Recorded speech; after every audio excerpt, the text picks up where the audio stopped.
Kodak याद है? हाँ, वही जिसने फोटोग्राफी की दुनिया बदल दी थी।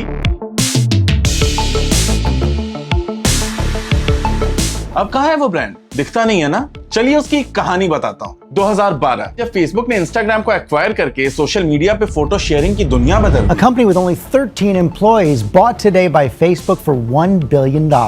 उसी वक्त फोटोग्राफिक इमेज इंडस्ट्री का एक सबसे बड़ा नाम खत्म हो गया था। Only the paranoid survive. We will make an absolute huge amount of money if we're right. Kodak के बंद होने की इस कहानी में कई फैक्टर्स हैं। हम आपको एक एक करके सब बताएंगे कि कैसे एक इतना बड़ा नाम जिसने फोटोग्राफिक इंडस्ट्री को पूरी तरह चेंज कर दिया, उसकी इतनी साइलेंट डेथ हो गई। हेलो एंड वेलकम टू चर्चा जारी है। आज का हमारा टॉपिक है Kodak. There was a time जब फोटोग्राफी और उसके इमेज के बीच का प्रोसेस काफी हेक्टिक हुआ करता था। नाइट एट बार, डार्क रूम्स और एक पूरा का पूरा लैब। 1888 में George Eastman founded Kodak, and since then no one in the photographic industry looked back. It was said that you don't buy a camera, you buy a whole lab. And वहीं पे Kodak changed the game. Eastman का सिर्फ एक vision था, to make photography as simple as using a pencil. जिस जमाने में photography used to be a bulky business, Kodak brought film cameras. और फिर repeat the same process with another film. बड़े और भारी कैमरास के जमाने में जब ये $25 का छोटा सा कैमरा मार्केट में आया, तो इसने मार्केट में आग लगा दी। One of the very first ads of Kodak had a copy. You'd press the button, we do the rest. और इस एड को सच बनाने के लिए Kodak ने जान लगा दी। 1892 में Kodak का पहला रोल फिल्म कैमरा आया। This was another addition in their list of innovations. ये कैमरा एक फिल्म की जगह एक रोल ऑफ फिल्म्स यूज कर सकता था। और इसी के साथ कोडैक ने शुरू की the razor blade marketing strategy. Razor blade marketing refers to a kind of marketing जहां आपका एक प्रोडक्ट आपके दूसरे प्रोडक्ट के लिए अटरली नेसेसरी हो। जैसे कोडैक के कैमरास के लिए अटरली नेसेसरी थी कोडैक की फिल्म्स। 1890 में लॉन्च हुआ the folding Kodak. It was a portable camera which was easy to carry. और उसके बाद आया द फेमस कोडैक ब्राउनी, जिसने 80 साल तक मार्केट पे अकेले राज किया। और इसके बाद 1963 में फ्लैश के साथ लॉन्च हुआ कोडैक का Instamatic, and it ruled the market till 1988। इसके बाद 1888 में आया कोडैक का fun saver. It was a disposable camera जिसको फिल्म के साथ स्टूडियो को दे देना होता था फॉर इमेज प्रोसेसिंग। बट फिर 1990 के अराउंड समझ आया कि आगे के रास्ते बहुत मुश्किल है। अब फिल्म डलने वाले कैमरास तो हमने देखे हैं, स्टूडियोज भी हमने देखे हैं, जिनके ऊपर टाइटल से ज्यादा बड़ा कोडैक का लोगो हुआ करता था। हाल ऐसा था कि एक टाइम पे फिल्म और कैमरास के मामले में 70% लोगों की इकलौती पसंद था कोडैक। फिर आया सोशल मीडिया।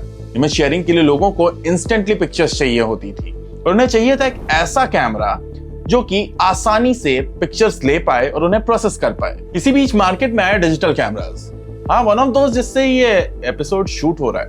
अब ऐसा नहीं था कि फ्यूचर का डर कोडैक को था नहीं। 1988 में कोडैक के हेड ऑफ मार्केटिंग इंटेलिजेंस ने एक स्टडी की regarding film cameras versus digital cameras, और इस स्टडी के रिजल्ट्स अच्छे और बुरे दोनों थे। बुरी खबर ये थी कि ये डिजिटल कैमरास इतने कैपेबल थे कि कोडैक के बिजनेस को बुरी तरह डिस्टर्ब कर दे, और अच्छी खबर ये कि ये करने में उन्हें 10 साल लग जाते। तो टेक्निकली कोडैक के पास टाइम तो था इवॉल्व करने का, पर यहाँ आई उनकी जिद इस बात की कि इनके कस्टमर्स हमेशा लॉयल रहेंगे, और ये कि फिल्म कैमरास वाली जनता कभी भी डिजिटल कैमरा की ओर नहीं जाएगी। अब 1996 तक तो कोडैक दुनिया के सबसे वैल्यूएबल ब्रांड्स में आता था। हाल ये था कि कोई भी परफेक्ट इमेज कैप्चरिंग मोमेंट को द कोडैक मोमेंट कहा जाता था। How much is this moment worth? $100? 1,000? The moments of your life. Brands like Sony, Nikon and Canon jumped in and लगने लगा कि कोडैक का खेल तो खत्म है। पर विंटेज लवर्स कोडैक यूज कर रहे थे, स्टूडियोज भी चल रहे थे। उनकी जगह डिजिटल स्टूडियोज ने ले ली थी, और इसी बीच मार्केट में आ गया सोनी का cyber shot. It was perfectly designed for a world of social media. Photo sharing easy हो गई और फोटो प्रिंटिंग भी। टेक्नोलॉजी के एडवांसमेंट के बीच कोडैक के इवॉल्व ना करने की जिद ने 2009 में उसे एक ऐसे पॉइंट पे लाके खड़ा कर दिया जहां से रास्ता आगे का सिर्फ नीचे जाता था। 2009 में कोडैक ने कुछ अमेरिकन ग्लोबल इन्वेस्टमेंट कंपनी से $300 मिलियन तक का लोन लिया। पर पोलरॉइड्स और फूजी जैसे नए कॉम्पिटिटर्स के आने के बाद जब लोन चुकाने के रास्ते नहीं मिले, तो कोडैक ने अपने डिविजन्स बेचने शुरू कर दिए। This included the much profitable Kodak health group. धीरे धीरे the company was removed from the S&P 500 list in 2010। बढ़ते डेट्स और न्यू रेवेन्यू ऑप्शंस खोजने के बीच Kodak started doing patent litigation. 2010 में कंपनी ने इससे $838 मिलियन कमाए। 2010 से 2011 के बीच एप्पल और कोडैक के बीच में पेटेंट्स को लेके कई लॉसूट्स फाइल हुए। 2011 तक कोडैक के कैश रिजर्व्स खत्म होने को आए थे। 2011 में जून से जनवरी के बीच में कोडैक लॉस नियरली $1 बिलियन। जनवरी 2012 में सिटी ग्रुप ने बैंकरप्सी का प्रोसेस स्टार्ट कर दिया। जनवरी 19, 2012 में कंपनी ने फाइनली बैंकरप्सी प्रोटेक्शन फाइल करके सिटी ग्रुप से $950 मिलियन का क्रेडिट उठा लिया। कोडैक को फरवरी 2013 तक का टाइम दिया गया to come up with an organization plan of how they can get out of bankruptcy. 2013 में कोर्ट से फाइनेंसिंग का अप्रूवल मिलने के बाद the company finally started to emerge out from bankruptcy.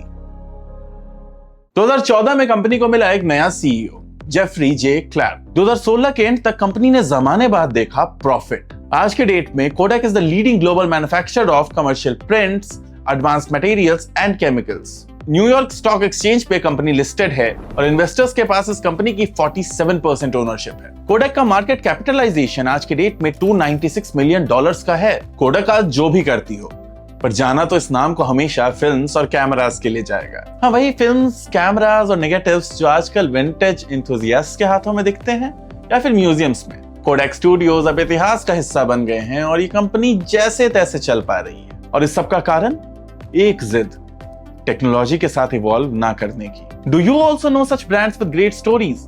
Do let us know in the comments. And if you like this video, please like, share and subscribe the channel जहां चर्चा जारी है।